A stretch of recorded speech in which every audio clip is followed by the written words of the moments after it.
credit I've established with people I work with as a caring, empathetic, sober, thoughtful leader.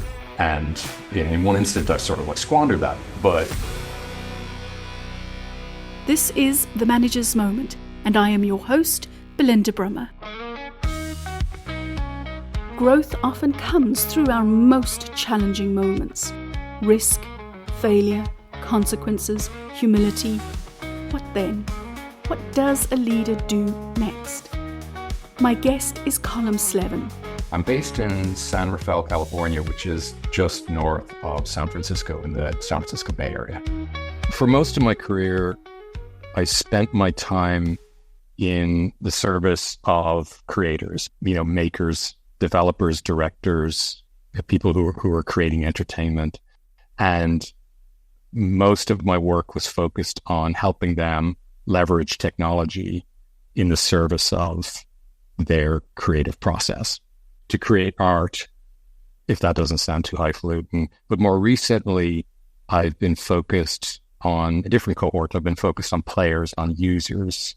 So for the recent past, I've been working at Electronic Arts, where the Positive Play team there was focused on making interactive experiences, specifically online multiplayer interactive experiences, more welcoming, safer, and more rewarding for players through the application of inclusive design and other player safety initiatives. So my first job was straight out of secondary school in Dublin. I was at an animation studio called Sullivan Bluth Studios in Cunningham Road in Phoenix Park. When I was studying for the Leaving Cert, I was working a part-time job, a Saturday job as a cell painter at this studio. I was painting mice and effects and little creatures for a film called An American Tale. We met in, as I recall, the year 2000, when I had actually very briefly moved back from California to Ireland. Wasn't intended to be brief, but I moved back from the Bay Area to Dublin in 2000 with my family. And I was hired by a company, an e-learning company called Electric Paper. And you and I met there when I was in the midst of trying to figure out how to help that team organize their work. Colum's career is a journey through the realms of digital entertainment and innovation. From his early days in animation, Colum has left his mark on some of the most influential companies in the industry. He's held leadership roles at Lucasfilm, where he oversaw animation and game development across continents. At Meta, he pioneered award-winning VR experiences, earning his team multiple Emmy nominations and wins. Colum continues to shape the future of interactive entertainment, focusing on creating positive experiences for players worldwide. When Colum and I got on a call to have this conversation, I asked him, as I do all my guests, for a whistle-stop tour of his career.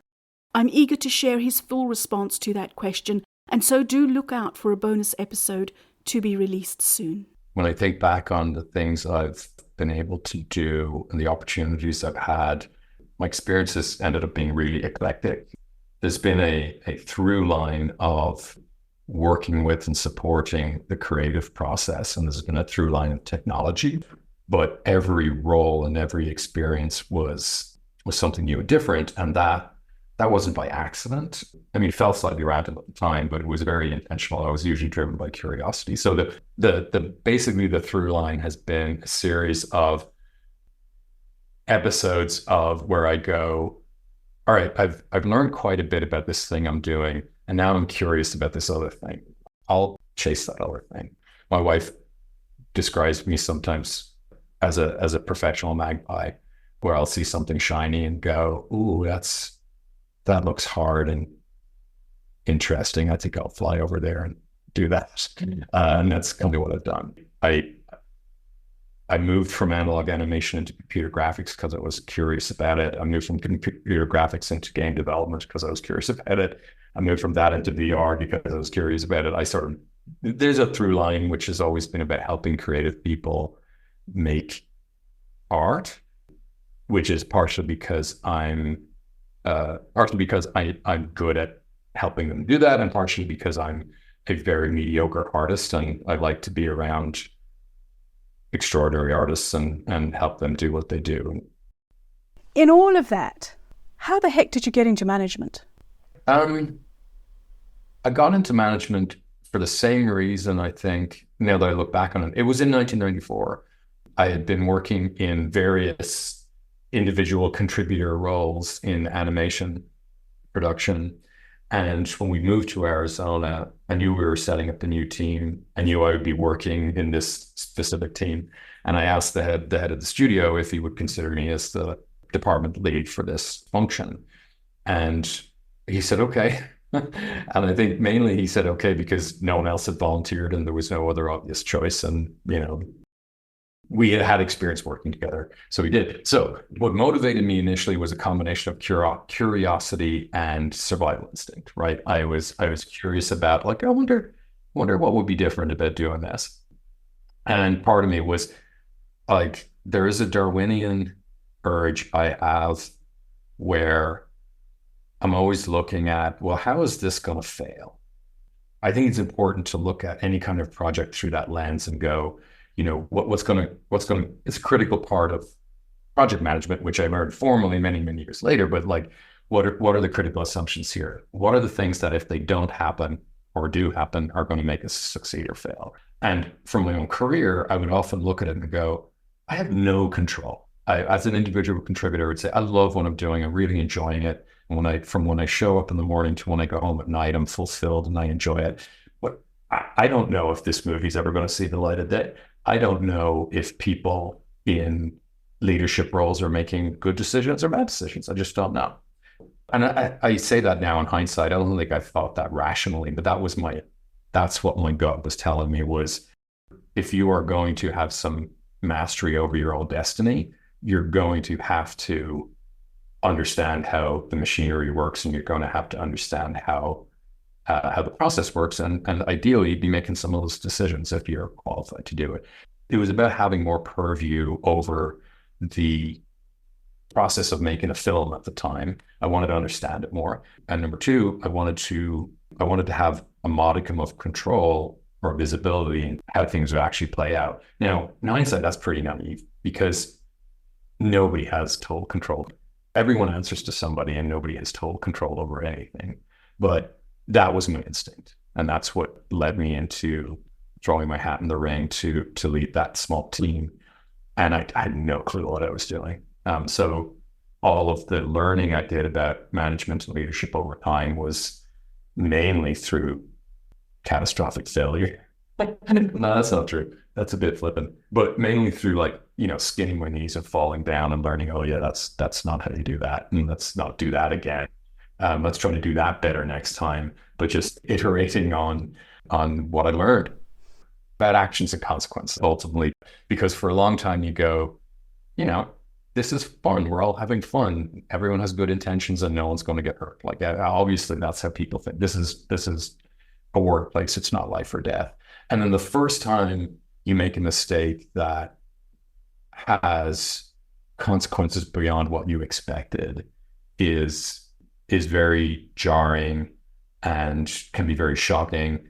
But ultimately, those big lessons are the things that actually help you really learn or really level up. And it's interesting that a guy like you who says, I work from survival instinct, and that is, I think about how is this going to fail, that even then, even for somebody who lives their life through that lens, you can come across unintended consequences that you didn't see, and you can learn from them. Yeah. The survival instinct piece is one element, right? I think that anyone who, like, as I was saying, I was young, I was about to be a dad for the first time.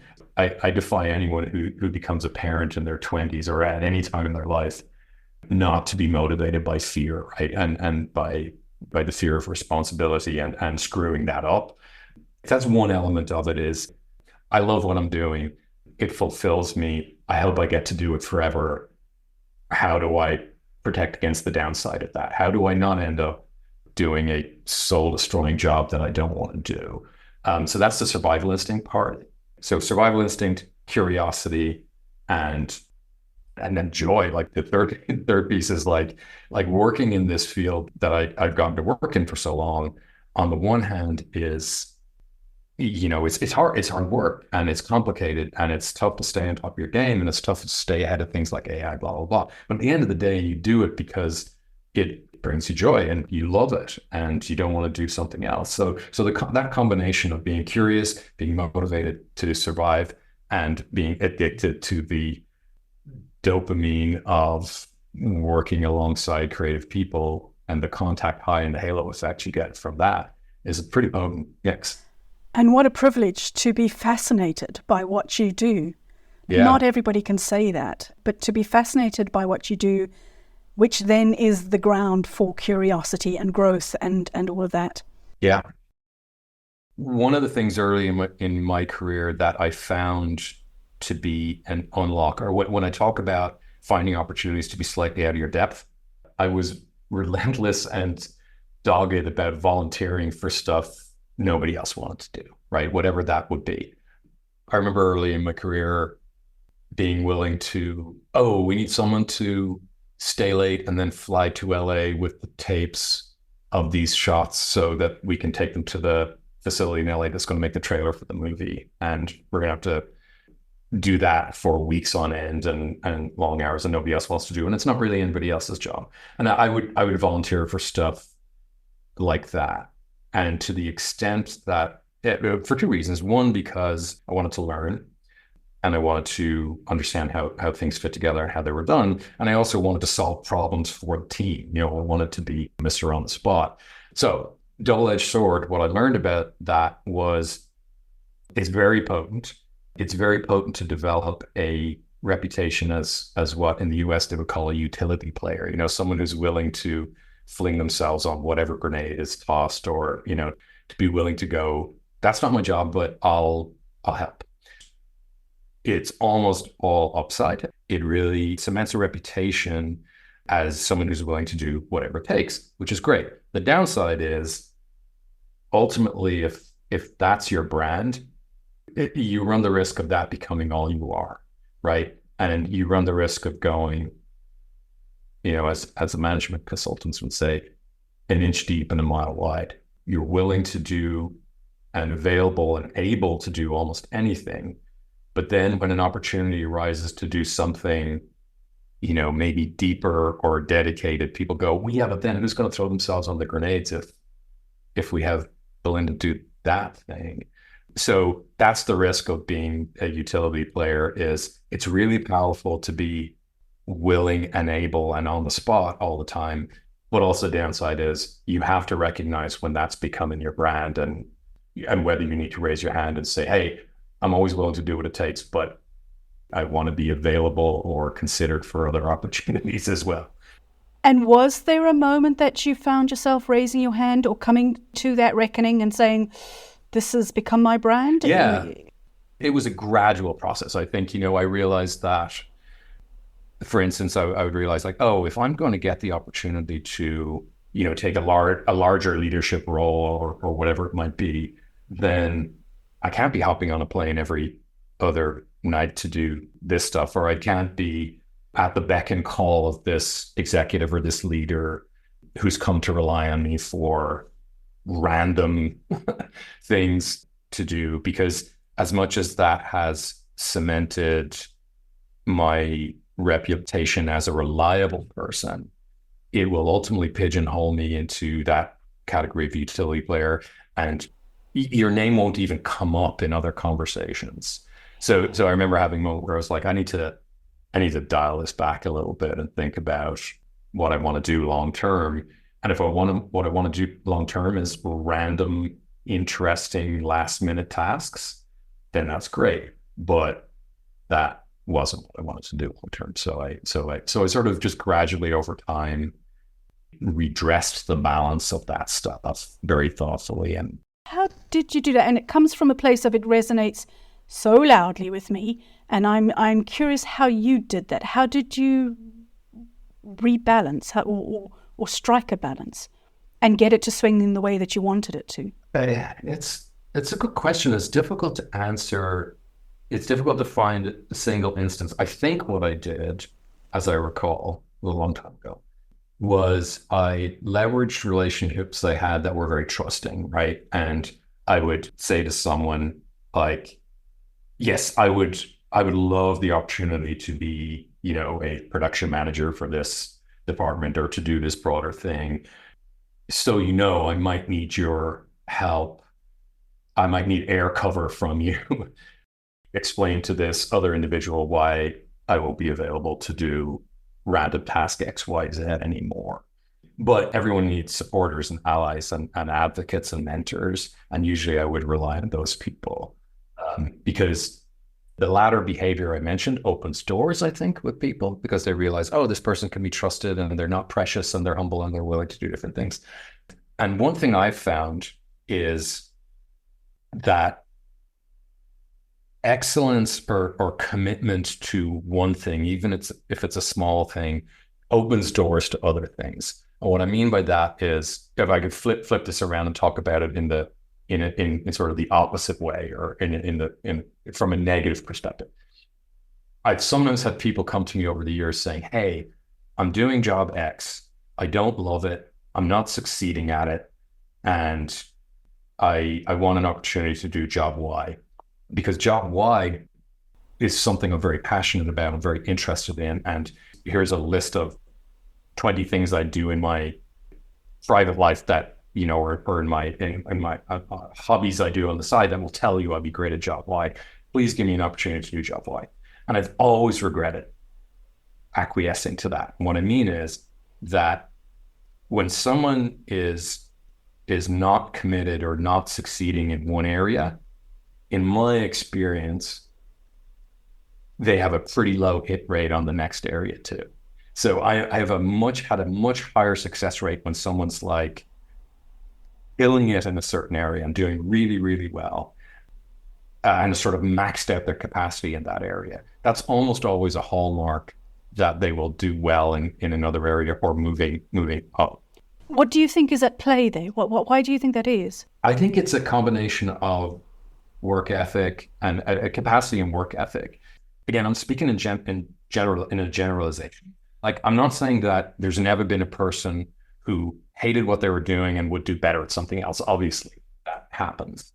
But I found in my own experience that, first of all, it's much more likely that someone is going to look at you with consideration and with an open mind if you are checking all the boxes of the thing you currently do.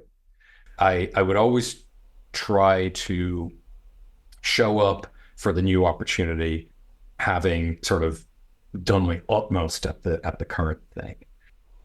That's what sort of gets you into the conversation for the next thing. If someone is crushing it in a certain area, even if it's very junior or mundane or whatever they're doing, I very rarely regretted giving them a bigger opportunity or another opportunity. And that was my own experience too, was success breeds success. Yeah. And I just want to go back to what you were saying, because what you had said earlier about the role and the importance of mentors, right, and allies. When you find yourself being that person who is reliable because she'll jump into anything and take up anything, because either that's who you are or because that's just your interest or whatever. That happened exactly as you described it. That happened to me, and I can take absolutely zero credit for getting myself out of there. It was all because of somebody more senior to me who I landed up reporting to, who kind of said, somebody who is doing what you're doing as a job title, I would be expecting more from them to do more of those things and not the stuff that you are being dragged into or that you're getting yourself involved in. And it took that person and that person's expectation of what I could and should be doing to bring me in on track. But for that, I think I would probably still be that person who is reliable and jumping on anything, but isn't necessarily having a greater impact or Right. a different career. Sometimes you need allies and mentors, and actually not sometimes, you always need allies and mentors in those situations. Yeah. That it was happening, I put down to many other things, including my own tendencies. It's really interesting to hear that you had that similar experience. I'm certain I had the same experience. Like, I can think of several instances where someone took me aside or said to me, here's, like, when someone takes you aside and says, let me illustrate for you how you're perceived, however they do that's gold dust, right? It's really valuable. And because what tends to happen in the situation you're describing, and I've been there too, as I've said, you often can create a narrative for yourself where you're like, well, now I'm trapped in this. This is what I do. And this cohort of people who've come to rely on me for these random things, well, they'll fall apart if I don't keep doing it. Or they are the reason I'm still stuck in that. Right. And in fact, I don't know your situation, so I won't comment, but in my own situation, that's almost entirely untrue, right? There's always a way to find a utility player that can fill a gap, right? Always. And I think it's a risky role to paint yourself into, because what you're doing is you're using your energy and your talent for like all these little micro random things that are very hard to consolidate into. If someone was to say, well, what's Belinda's job? Well, Belinda does these 20 random things that for this person, these other 5 people, but does that cohere into something? Not really. So that's, and then if someone was to individually talk to each of those 20 people, hey, could you do without Colum doing that random thing? Yeah, of course. Yeah, we'll figure out another way to do that. So you've created your value from this web of stuff that can very easily just go away. And the most important thing there is what you said about that then can limit the opportunities that 100%. come your way, because people don't think of you in the context of those opportunities. Ultimately, you have to be aware. You have to have a decent sense of clarity about what your value is and what your baggage is. And if you have a decent sense of clarity about those two things, I think you can't go wrong. I think most people have a hard time understanding what percentage of their experience is value and what percentage of their experience is baggage. And if you're able to identify the baggage and go, I'm just going to put this down over here and focus on stuff that's actually valuable. And I think that's can unlock things. What does management as a term mean to you, or as a thing mean to you? So management, it's a really good question. Over the length of my career, my experience managing teams or leading teams, I went through a journey, and I probably landed on a really simple definition or a really simple sort of encapsulation of what it means to me. But I did that by starting out, going through lots of cycles of getting it wrong or not understanding what it meant. What I learned over time is what management doesn't mean is getting the credit, making all the decisions. It doesn't mean status or power. Ultimately, the satisfaction or the impact you derive from being a successful manager is removing obstacles for people. One of the things I've found over the years is, to my surprise, very often I would work with people, and I've been really fortunate over the years to work with a disproportionate number of people who are like really at the top of their game, really talented, capable artists, engineers, technicians, designers. I often went into those relationships thinking, well, here are people who know everything about what they do and everything about what they need to do. And learning over time that actually, no, very often people who are extraordinarily gifted or very deeply gifted in a craft, or who are practitioners or artists, or, as I said, developers or engineers, are lacking some of the key ingredients they need to either navigate a corporate environment or navigate just straightforward relationships with colleagues or understand how to prioritize their work. And I realized that sometimes people who are in every other respect very capable of what they do need support. and they need assistance in understanding how to unblock themselves or unblock challenges or untangle conflicts. And I've always thought of it as both reactively removing obstacles for people when they run into a tangle, but also proactively thinking about what's going to set this team up for success. Like what is going to set this team or this individual or this group up for success, and how to set things up for them so that not so much that the way is smooth, but that when friction does arise or challenges arise or complexity arises or plans change, that you can help them through that. So that's really what it means for me. Is I remember I worked with a colleague in one of my jobs. We had a large studio in Singapore, and it was a very diverse and multicultural crew. And one of my colleagues one day, she had a small statue of the god Ganesh, the elephant god, on her desk, and she explained the sort of role. Like I'm not versed in this, so I'll mangle it. But basically, she explained Ganesh's role as the remover of obstacles. And I loved that idea. I loved that idea that like, oh, so I can't do what you do, but I can help you do some of the things you don't do. And I can clear the path for you. And ultimately, to me, doing that creates a situation, sometimes if you're lucky, where the whole of the team is greater than the sum of its parts, because the team is able to function in a way that the individuals couldn't function or perform on their own. And if you can succeed in doing that by, as I said, removing obstacles from their path, clearing the brush for them, and making sure they have the tools and the resources and the motivation and the clarity they need, then that feels great. It's not magic, but it feels like magic. What resonates with me a lot about what you've said is that their talent is not enough. There are other things that they need help with to maximize that talent. And in some people, they receive training to be that leader, to be that impactful influencer or whatever it is.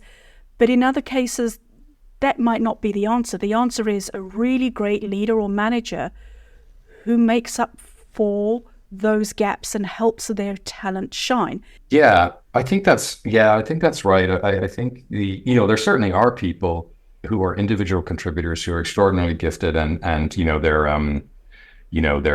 very, very much solo contributors. And a lot of those people forge a path as contractors or project-oriented people who jump from one thing to the next because their independence is really important to them, and they're sufficiently deeply talented and gifted at what they do, is that they're in demand and they're able to move around. But for the most part, most people function as an imperfect part of the whole, right? Most people function as a part of a team.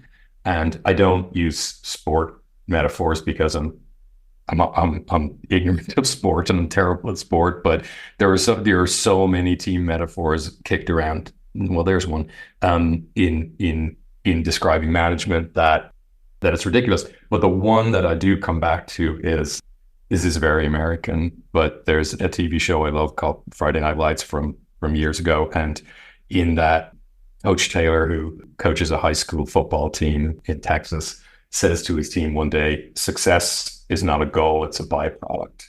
And I always liked that because very often, when I was talking about the simplistic definition of management or leadership, whatever you want to call it, very often you start out thinking, what am I going for? I'm going for success. I'm going for credit. I'm going for impact, whatever. But actually you learn over time that actually, no, your job is to make the team function, as I was saying, to remove obstacles from their path, make sure they have the resources, clarity, and motivation they need. And then success occurs almost as an afterthought, that your job is to make sure the machine or the team is tuned and set up to operate. The hybrid, global, social, multi-generational, inclusive workplace of today can be a thrilling place to be. If people are thriving, if managers are competent and confident, if cultures enable learning and growth, and if workplaces promote the human experience. Boost Learning has created an ecosystem of solutions and services that help organizations support their managers and their leaders. follow your curiosity about what's on offer by going to www.boostlearning.online. So you spoke about skinning your knees as a way of learning to be a manager. I'm really curious about that. Tell me more. How did you skin your knees? What did you skin your knees on? What came from that? Anything in particular? Yeah, I mean, I think in micro and macro ways, I think that's how people develop, right? It's about either learning. I don't know if it's exactly about learning through failure. I mean, it is ultimately, but I think it's more about learning through a willingness to fail. I think nobody grows or develops unless they're willing to be just a little bit out of their depth in the next thing they do. It's a little bit like, again, I said I don't do sports metaphors, but then that's all that keeps occurring to me. But when I hear people describe how muscles develop when people are exercising, it's really about when muscles are continually challenged to deal with higher levels of resistance or weight, they're damaged in a microscopic way, and then they repair and they grow back stronger and they build. And I think it's the same with learning any skill or any talent, is that you try something and you don't know what you're doing. Like when I raised my hand to be a manager for the first time, I had no idea what that meant. I just thought, like, this feels like a logical next step and this will challenge me. When I was first a manager, I was a manager among a team where I had been a peer, and I'd been just basically among a group of friends that worked together. And I think one classic mistake managers often make is thinking, like Michael Scott or David Brent, that they're everyone's, I'm your manager, so now I'm your super friend. I'm everybody's friend. Like that's a classic error. But then also just little small amounts of hubris where you think like, yeah, we can totally do this, or I can totally do this, or I can handle this difficult situation. And then finding out either finding out one way or the other, finding out like, oh yeah, this is a natural ability I have to have a difficult conversation with someone in an empathetic way that diffuses a situation. Turns out I found out that I'm actually pretty good at that on the fly. Or more often you find out, wow, I should have sought professional input before I did that because that was really bad. And I really bungled that conversation. Or I went in thinking I could have a challenging conversation with somebody in a way that didn't go well. Or because I and our team could handle 110% of what we did last time, that we could also do 150%. And I guess the way I think about it is, this is a very sweeping generalization, but I think there is a male quality where men sometimes look at 10 expectations or 10 qualifications, and if they have 2 of them, they're like, I've got 2 of these qualifications. I can totally figure out the other 8. And that's almost always incorrect. I think it does feed this stereotype of the alpha leader, which I'm very much not. That's not my style at all. But that people think, I know 20% of this, I can figure out the other 80%.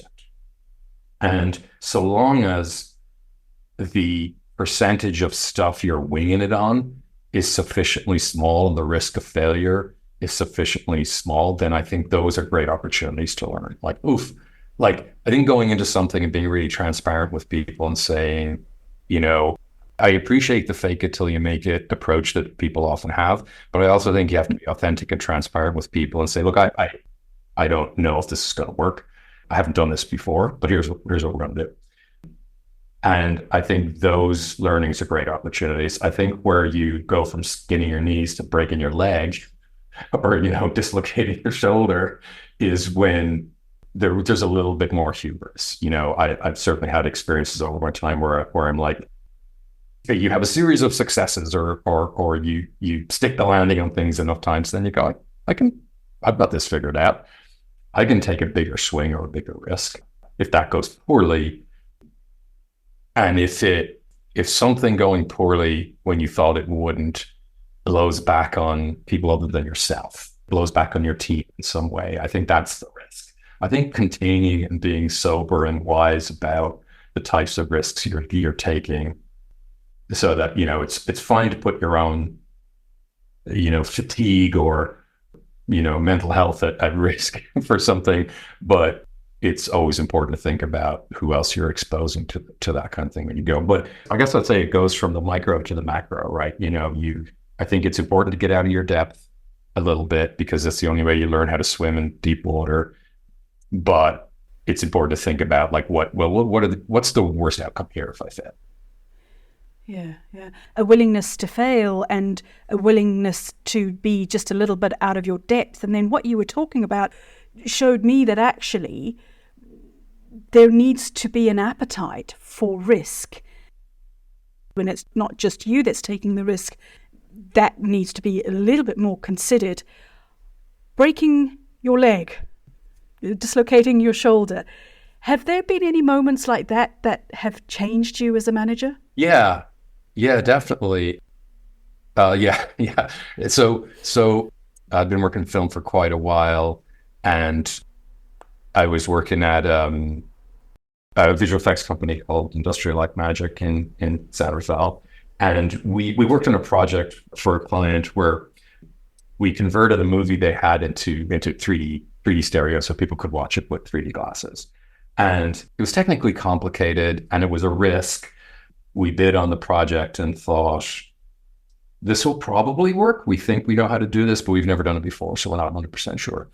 And it was a wild success. Like, it went really, really well. And we made a great margin on the project, and we crushed it. It was great. And I came out of that project thinking, but yeah, I can look at me walking on water. There's nothing I can't do here. I don't think I actually thought that, but that was I felt great. It was a risky project, and it paid off. And then almost immediately after, the same client offered us a second project, more complicated, more technically challenging by an order of magnitude. And I said, yeah, we're definitely going to do this, and here's how we're going to do it. And we broke it down, and it went horribly. The project went over budget significantly. It went over schedule significantly. I underestimated the complexity of the technical challenges, and it was incredibly stressful and challenging. We got the project finished, and the client was happy, but we took a bath on the budget. And more importantly, the team was absolutely ground down by the project because it dragged on for a long time. A lot of overtime, a lot of stress. So anyway, what that taught me was pride comes before a fall. Like, be careful about what you're signing up for. And, it's okay to take a risk, but have a modicum of a better understanding what the downside of the risk is and who that risk is going to affect. So what I realized, the only thing you can manage, and the only thing you own control over, is your own time. And the only ultimate downside risk to squandering that time or using it poorly is your credibility or your reputation, especially when you're a leader.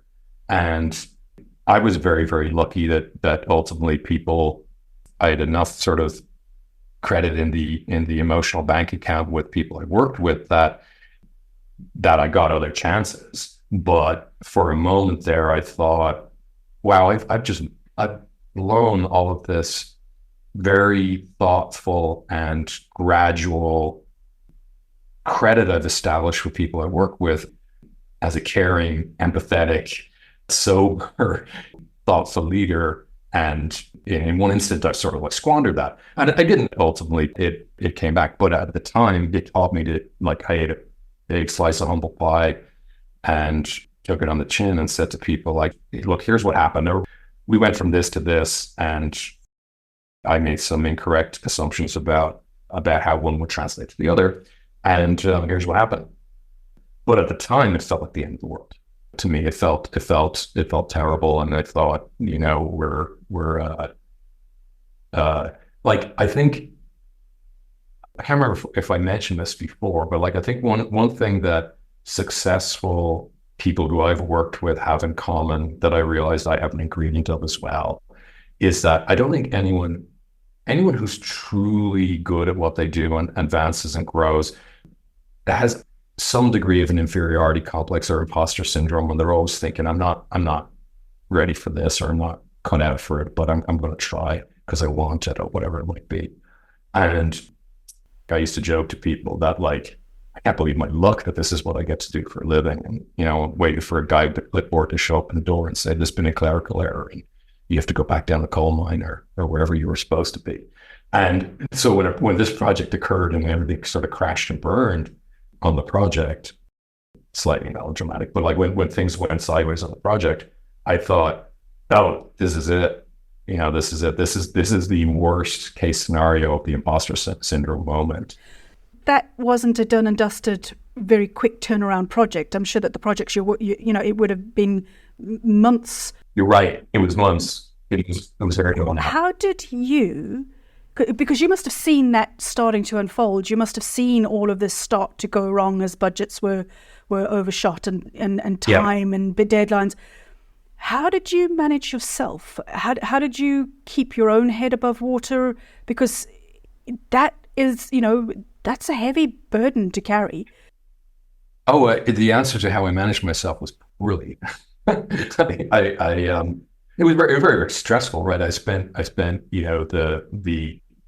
spent most of the project in a state of mild panic and anxiety about how to bring it in and how to land a plane, and mostly. So the answer to your question, though, is, aside from my state of mind, the way I managed it was with transparency. Like I was really clear. All right, here's what's happening, and here's how we think we're going to handle it, and we're just prolifically and extensively sort of communicated with the team. Like here's where we're at, and here's the revised roadmap to how we'll finish this thing. And but yeah, it was so it was sufficiently impactful to me that you talk about learning skinning your knees versus versus something more dramatic than that. It sort of completely changed the approach I took. Prior to that, like I believed my own hype quite a bit, and I was like, you guys know me, you guys trust me.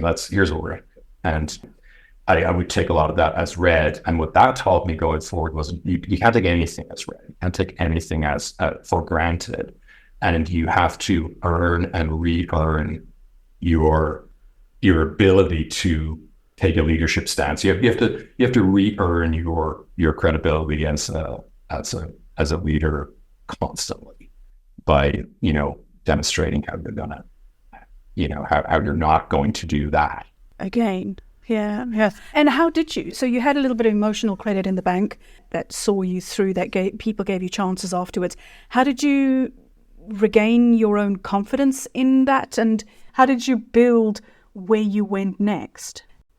Gradually is the main answer.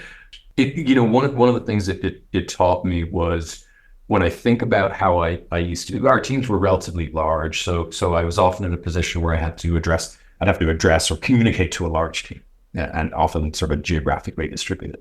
And I realized that my communication style prior to that project would have been laden with, like, trust me, I'm going to tell you what you need to know, and you guys know I've got this. So here's what I'm going to share. And then what changed pretty much overnight was more of the tendency to use disclosure and transparency as a way of demonstrating, look, I'm going to be authentic with you about what the risks are and what the risks and the rewards and the downsides are, and just communicate with more humility and be more intentional about what I know and what I don't know. Like, I used to think of sharing that I didn't know something was a mistake. I thought, like, well, if people think you don't know how this is going to unfold or how you're going to solve this, then they're not going to trust you.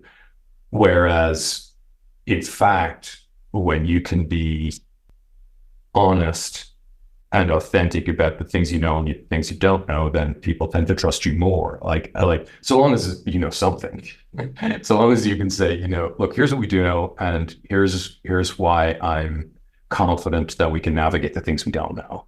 But it taught me to be much more transparent and humble about the pieces that I didn't know. I also, the other thing I realized was it related to this, but I always thought, look, most people on my team understand their value and they don't need to be told all the time. And they know I trust them and value them and appreciate them. So that's all good. When you put a team under extreme stress unintentionally, one of the things you learn is that, very often, as I sort of alluded to earlier, even people with extraordinary levels of talent, in fact, often people with extraordinary levels of talent don't understand their own value sufficiently, and they need to be reminded, and they need to be told, look, here's what it's my job to do on your behalf, but here's what you're great at, and here's why I appreciate what you did. Like being much more almost systematic and thoughtful about calling people out who need to be called out with credit and with appreciation is so important, and can't be taken for granted. Even those really gifted, talented individuals who are doing incredibly well, they may be as insecure and or need more validation of the value that they're adding than others do, for lots of different reasons. I think that's right. Yeah. I think that I don't think it's as simple as they need more validation, but I don't disagree with your point at all. But it's also that just the main insight I had was I always thought that people who were disproportionately or extremely gifted at what they did, writing software code or doing concept art or building, doing visual effects work. I've never met a phenomenally gifted person. I don't think I have. This might be a hyperbolic statement. I've never met a phenomenally gifted person who wasn't profoundly insecure about their gift, and who didn't tend to constantly, like most people who learn and grow and develop to be phenomenally talented do so because they're constantly questioning themselves, and they're constantly insecure about, that last thing I did, people liked it, but it wasn't as good as I could have done. I'm going to try harder. But conversely, I've met lots of people who think that they walk on water who don't. So most people who are supremely confident, and there's exceptions obviously for people who feel they need to project confidence, but most people who are legitimately supremely confident often don't have cause to be. But anyway, yeah, I've often found really gifted people to be supremely insecure. So final question for you then. As you reflect on this conversation, as you reflect on your journey as a professional, a manager throughout your career, and you're not done yet, so you've got 20, 30 years ahead of you. At the end of all of that, at the end of your professional career, looking back, what do you think you want to be known for?